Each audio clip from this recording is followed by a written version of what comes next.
Sitting next to Bill Kristol, man. I mean, the architects of a catastrophe that have cost this country trillions of dollars, thousands of lives, there should be accountability. We should not, if there are no regrets for the failed assumptions that have so grievously wounded this nation, I don't know what happened to our politics and media accountability, but we need it, Bill, because this country should not go back to war. We don't need armchair warriors. And if you feel so strongly, you should, with all due respect, enlist in the Iraqi army. That's a very cute line, Katrina. No, but it's real. A million look at the displaced. Thousands of people being killed. Can I just make a point? A million Iraqis have been displaced. You read that story, humanitarian aid for what we have done to that country is a crime. We have done to that country. That's Katrina vanden Heuvel. She used to be the publisher of The Nation, and she is taking down Bill Kristol. This was about 8 years ago. Bill Kristol, who orchestrated the invasion of Iraq. What happened to the Hirschenfelds? I was just going to introduce them. Oh, there you are. We're both here, dude. It's time for the Hirschenfelds. I specifically teed that up for to talk to you guys about it. Joining us is Freudian psychoanalyst Dr. Philip Hirschenfeld. There you are. Hello, sir. It's August. What a privilege it is to see a Freudian analyst in the middle of August. Thank you so much. That's like seeing a unicorn. Well, a six-leaf clover. It's incredible. You're not going to be so happy with me after I say some of the things I'm about to say. Well, slow your roll. Slow your roll. First say hello, be a mensch. Have a little bit of a derech eretz. Say hello, say nice, thanks for having me. Come on, the usual. Am I in trouble? You're in trouble. What did I do now? First of all, the Hirschenfelds are a long line of landlords. You might not know this but I have some very bad news for you. Right down to yours truly. How do you think I can afford to be on your fucking show every week? For free. Well, all right. First of all, not every landlord is out of Charles Dickens. A lot of them are very hardworking, small businessmen. I will say this, though. I don't find that the word landlord is sycophantic enough. I don't think Lord does it justice. I want land deity, land king, land pasha. Landlord does not make me feel respected enough when I walk out of my apartment and I see my tenants. I want them landlord. It's just you need droit de seigneur, right? That's where droit de seigneur. I have that. I am able to make love to all of my tenants. That's in the lease. I have an idea for a sketch for Saturday Night Live for either Alec Baldwin or Steve Martin. How's it pronounced? Droit de seigneur? Yeah, droit de seigneur, yeah. Explain what droit de seigneur is, please. Droit de seigneur comes from medieval times, and it's one of the great perks in the history of perks. It is that if you're the landlord, if you're the lord of that bit of land, and you have some serfs working for you, one of the things you get to do. By the way, if anyone's interested in this, I recommend Le Nozze di Figaro, The Marriage of Figaro by Mozart. That's what the plot is about. Because in the opening scene, you see Figaro and his bride measuring the bed, measuring the room to see the bed after their nuptials, where they're gonna be able to put their bed and have their post marital lovemaking sessions. And instantly, the issue of the Count being able to have his way with Susanna comes up, because the idea is that as the Lord, one of the things he gets to do, apart from collecting rent, is it's like Mario Cuomo. It's sort of like an Albany situation, only in it's sung. So the idea for the sketch is, say, Alec Baldwin or Steve Martin is the seigneur. He's the feudal landlord who is over the hill, shall we say, sexually. He can no longer perform his marital responsibilities, but he has to go through the motions of showing up to the party, and everybody at the party knows that he can't perform. And he keeps postponing. Now let the party go. Come on. There's wine, there's song. We'll get to, and he just keeps postponing the marriage bed because he can't get it up anymore. I always think it's going to be a hard pitch to Alec Baldwin to play the impotent Lord, but I don't know. That's what Steve the Martin. comedy is. yeah, no, I agree. I'm just. I've got another bone to pick here. Yes, sir.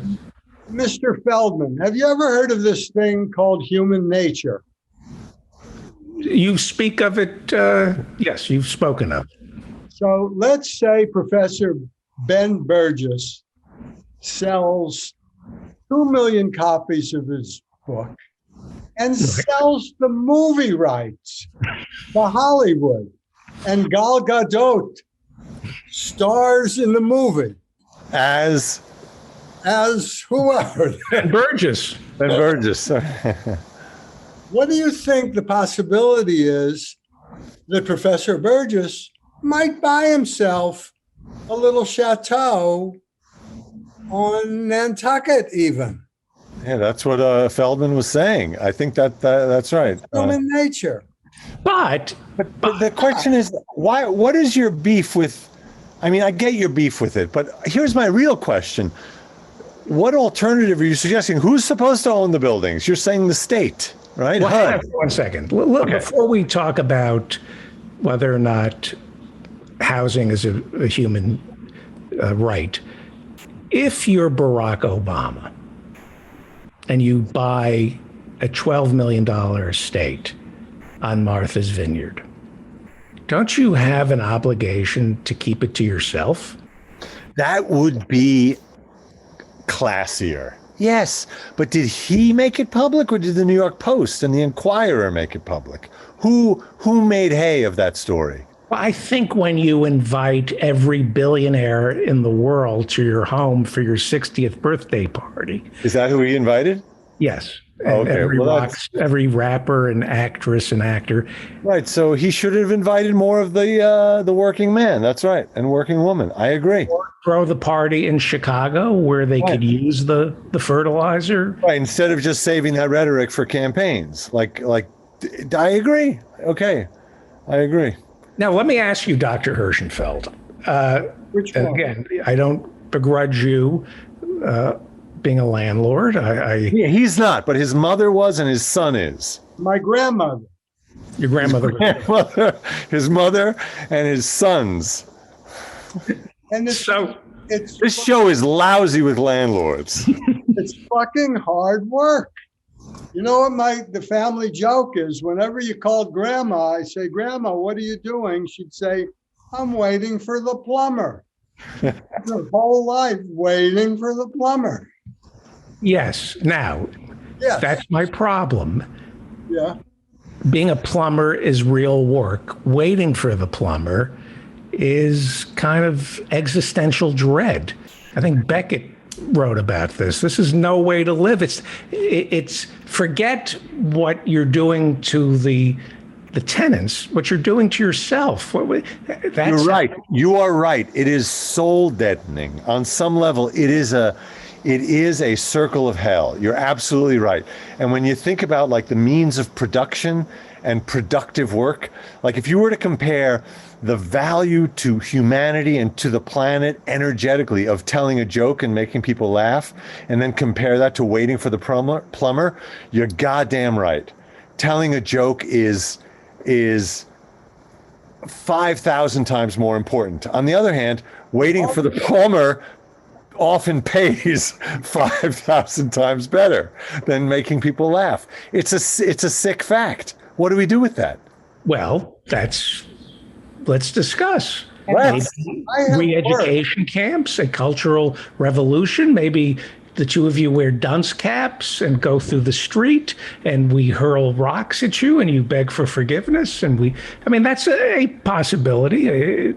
I'm not opposed. I am not opposed. Go on. I'm not ruling that out.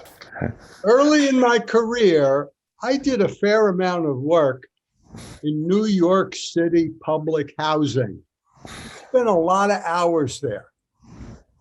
I would want my worst enemy to be confined to that kind of public housing. I don't have a lot of confidence in it for the most part. Sometimes it's nice. Ben mentioned Vienna. In the 20s, and maybe even early 30s, Vienna was a socialist city.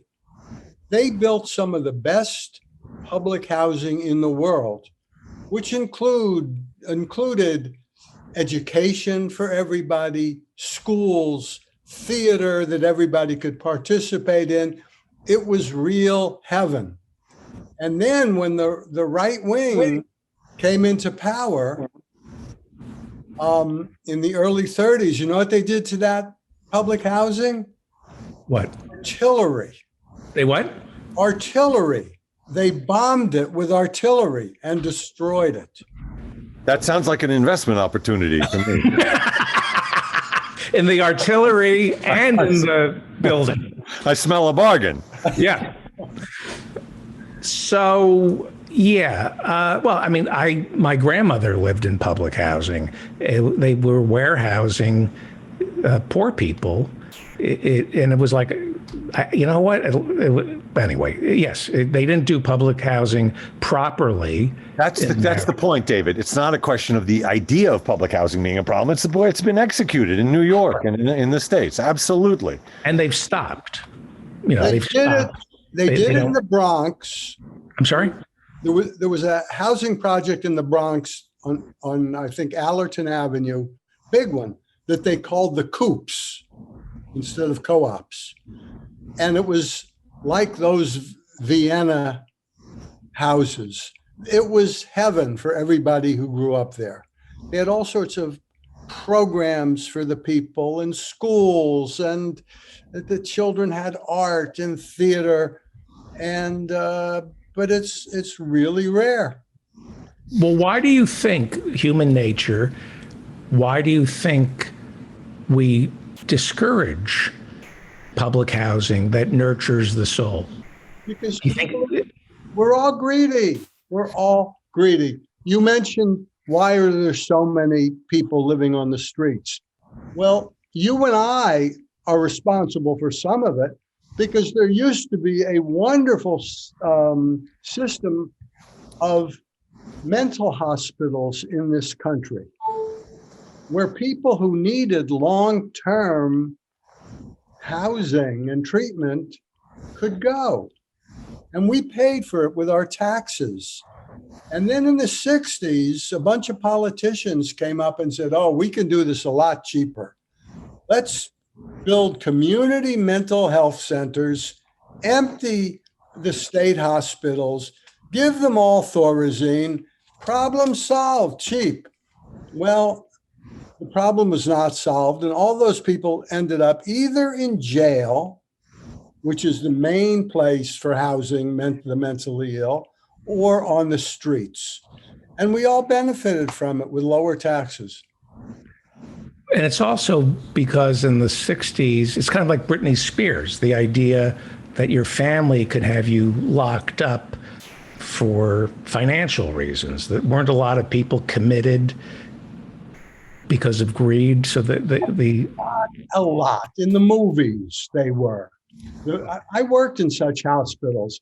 The vast majority of the people there were so ill that there was nowhere else for them.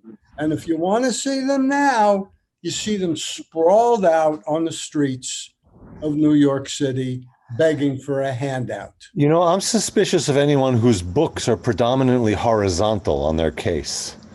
And I see that your bookcase, there's too much horizontal going on. Vertical is the rule.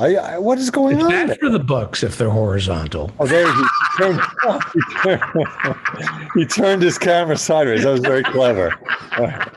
That's a solution. Well, now I have a question. Go ahead. Oh, I'm sorry. I wanted to say there's one other thing. Apart from the greed, it's fear. Fear is, I think, the origin of a lot of this, which is, I'm going to talk for myself here. I made my living as an opera singer. As an actor, I get paid. As a comedian, I get paid sometimes, but it's slim pickings. But there's the fear of that. Fear drives you to do things that are going to be a steady a steady income that you can support yourself with. And as you said earlier, it's a safer investment. It's steadier income. Is that because it's behaving like a parasite?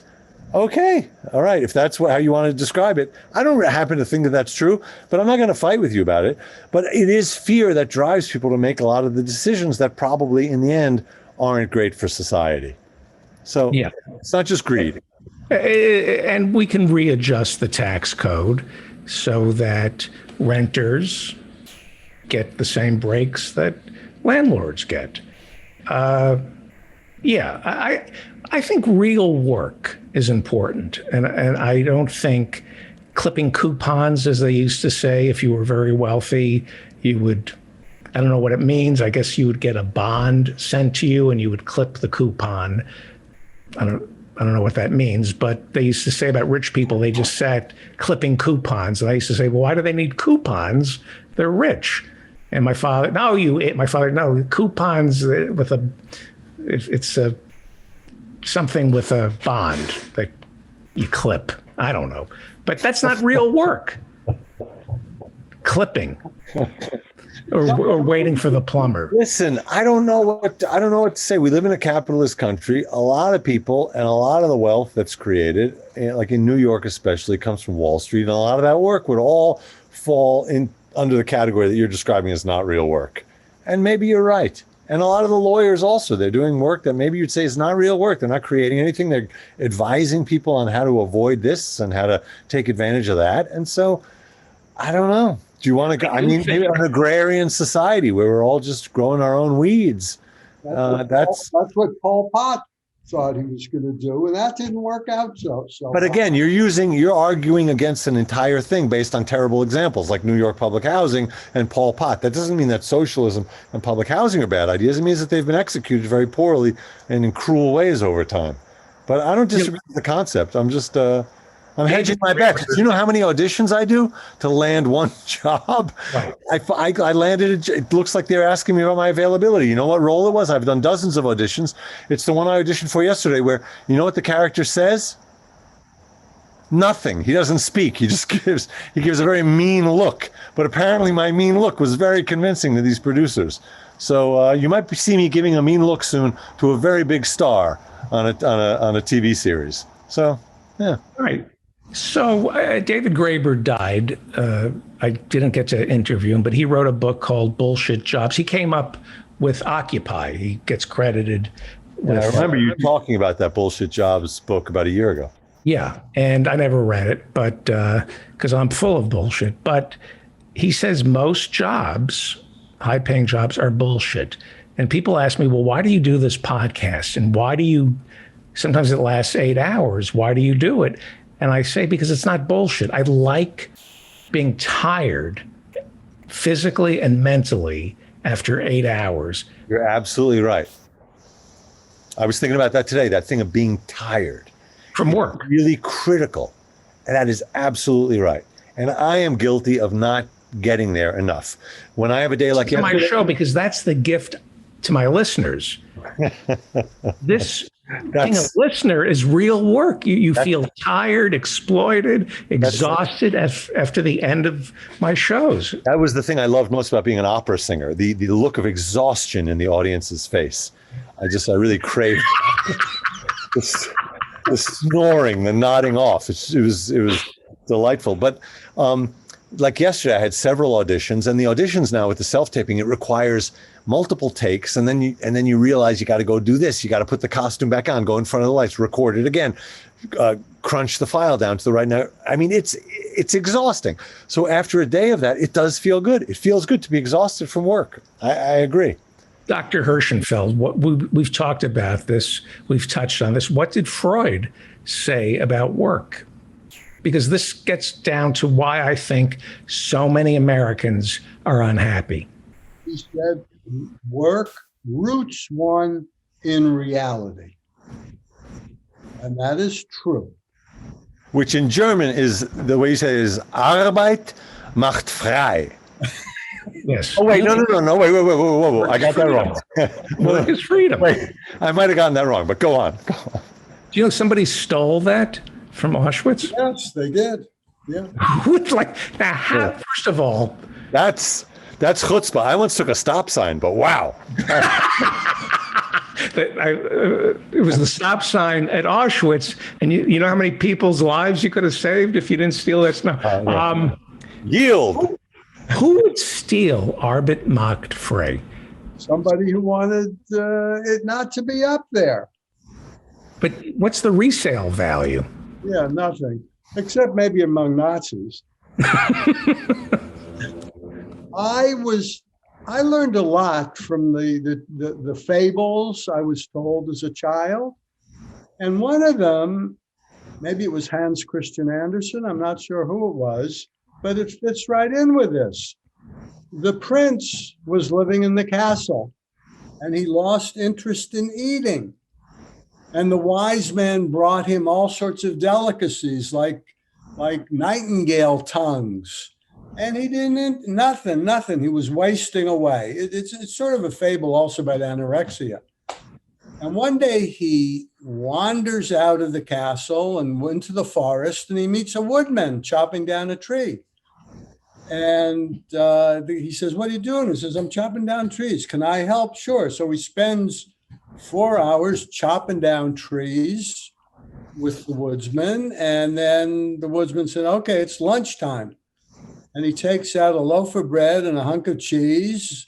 He says, "Here, you want some?" And the kid gobbles it right down and says, "This is the best meal I ever ate."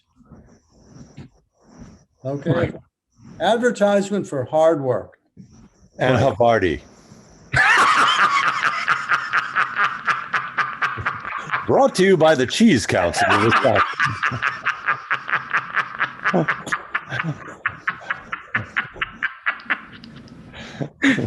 I just picture the three of us driving across. That is like us killing time on a long road trip, and you saying "and Havarti," and we die. I just drive off the road laughing. That is so funny. By the way, I used to love Havarti. That was maybe my go-to thing. It had the dill in it. Before, when I was, my girlfriend left town, and she's visiting family overseas this month. She's in Germany, right? Yes, in Germany, and she left some cheese in the fridge. I don't buy cheese. I don't eat cheese, but I swear to God, I had it was like vegan jailbreak. The night she left, I went through like half of a 45-degree slice of a wheel of brie. It must have been whatever was left over. That was gone. Then I went through the Gouda. I mean, I don't know what happened. I know what happened. Tell me, if it was a feeling of like misbehaving, what was it? No, it was loneliness and loss. And you tried to fill it up with this stupid cheese. What are you, a shrink? Yeah, I am. Wow. And where does cheese? Wait, that's amazing. Where does cheese come from? That's an amazing insight. Wait, David, your insight will be next, but even more insightful. My girlfriend's name is Brie. I hadn't thought of that.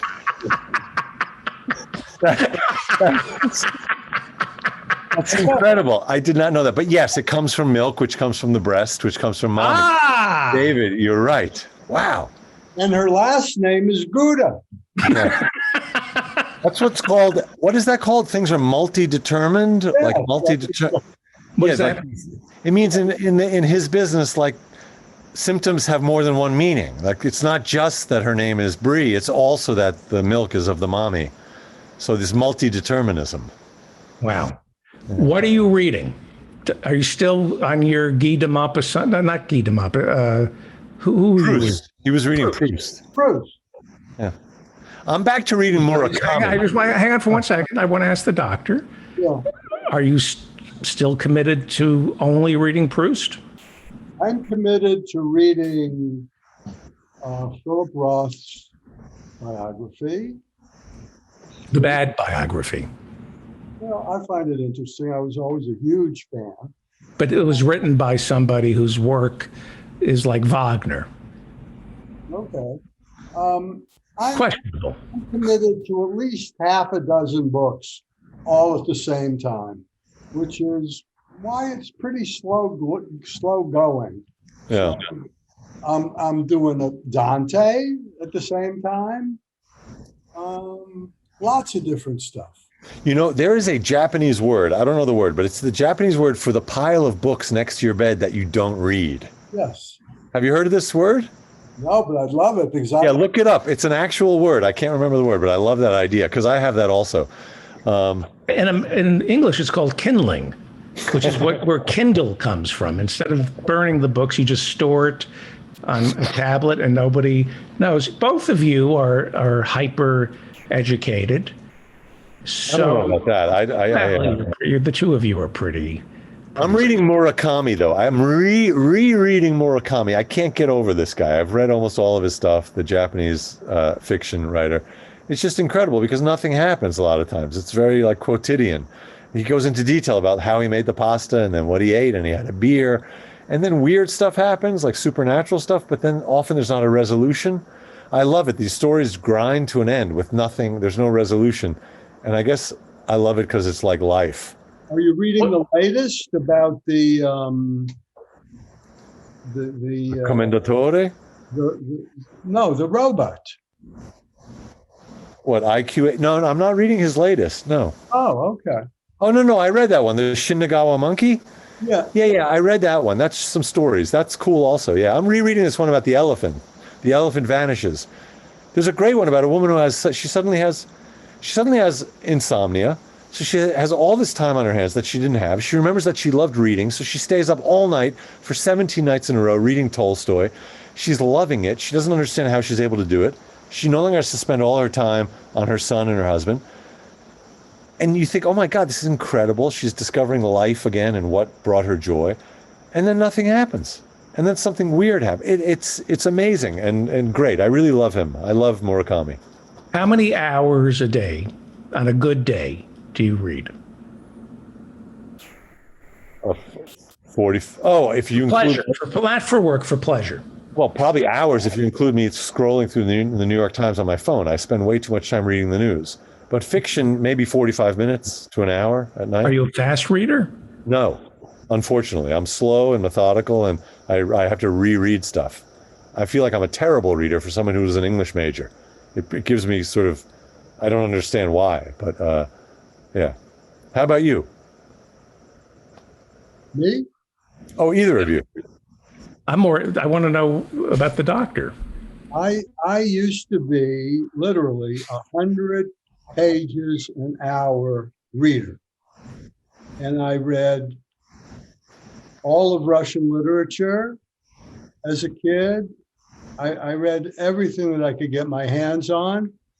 But there actually is such a thing as old age, believe it or not. And I can't read like that anymore. 100 pages in an hour. Right. Did you take a speed reading class, or you were a really bad reader and you just didn't care about the comprehension? I took a speed reading course, Evelyn Wood, and I was the star of the class. Why was I the star of the class? Because we learned the method, which is you're supposed to go like this down the page. So like an S. An S? Is it an S? Yes. Yes, yeah, down the page. All right. So I practiced it for a day or two, and then he gave us an interim test. So he gave us something to read that we're going to have a test on. Don't tell me you had already read it. Not only had I read it, it was my favorite short story, which is Jack London, To Build a Fire. Anybody who has not read that, it's just magnificent. So I go like this. I'm finished while everybody else is still looking at the first page. I raise my hand. I take a test. I get 100 on it. And for the rest of the course, he's saying, you see, he can do it. You guys can do it. Well, I couldn't do it. But I just used to love to read. And I don't know if I was a good reader. I don't know if I read deeply, but I read for the story. And I loved the story. And I wanted to find out what happened as quickly as possible. And I can no longer do anything like that. Right. We have to wrap up. I'm very curious about speed reading because I took a speed reading class when I was younger. And, you know, I took Evelyn Wood. Oh, okay. I was going to make a joke. She was not fast. Nobody knows who Evelyn Wood. Evelyn Wood reading dynamics. Even I remember the ads. Yeah. I think Jack Kennedy could read 20,000 words a minute. That's what they said. But I don't understand how you can read Russian literature at 100 pages in a minute. I mean, at an hour, that kind of clip. Can the brain process that much information? I purposely was pushing it. I just was. I know that from a purely mechanical point of view, I know that I can force myself into a mode when I'm reading fiction, for example, where I'm going faster than spoken or pronounced language. But my actual default setting is to be pronouncing in my head, which I know is one of those mechanical barriers to actual fast reading. You're not supposed to be doing that. No, I know. Yeah. Someday we ought to have a smackdown with Professor Ben Burgess and tell him a thing or two. The biggest mistake I ever made, Mike Nichols said, never tell people what you want because then they know what to take away from you. Yeah. There's an interview that he did in the New Yorker like 20 years ago, and I just clipped that out and put it on my refrigerator. Never tell people in Hollywood, he said, what exactly you want to do. Then they know what to deny you of. Right? It's great advice. I make the mistake of telling my loved ones that if you see me reading on the couch, I'm happy. That's how you know that I'm happy. And I wish I could have told Mike Nichols, you said it. Once I told my loved ones what I really wanted to do, the dogs would crap on the couch, books would disappear, there'd be smells on the couch. Anyway, Dr. Hirschenfeld, thank you so much.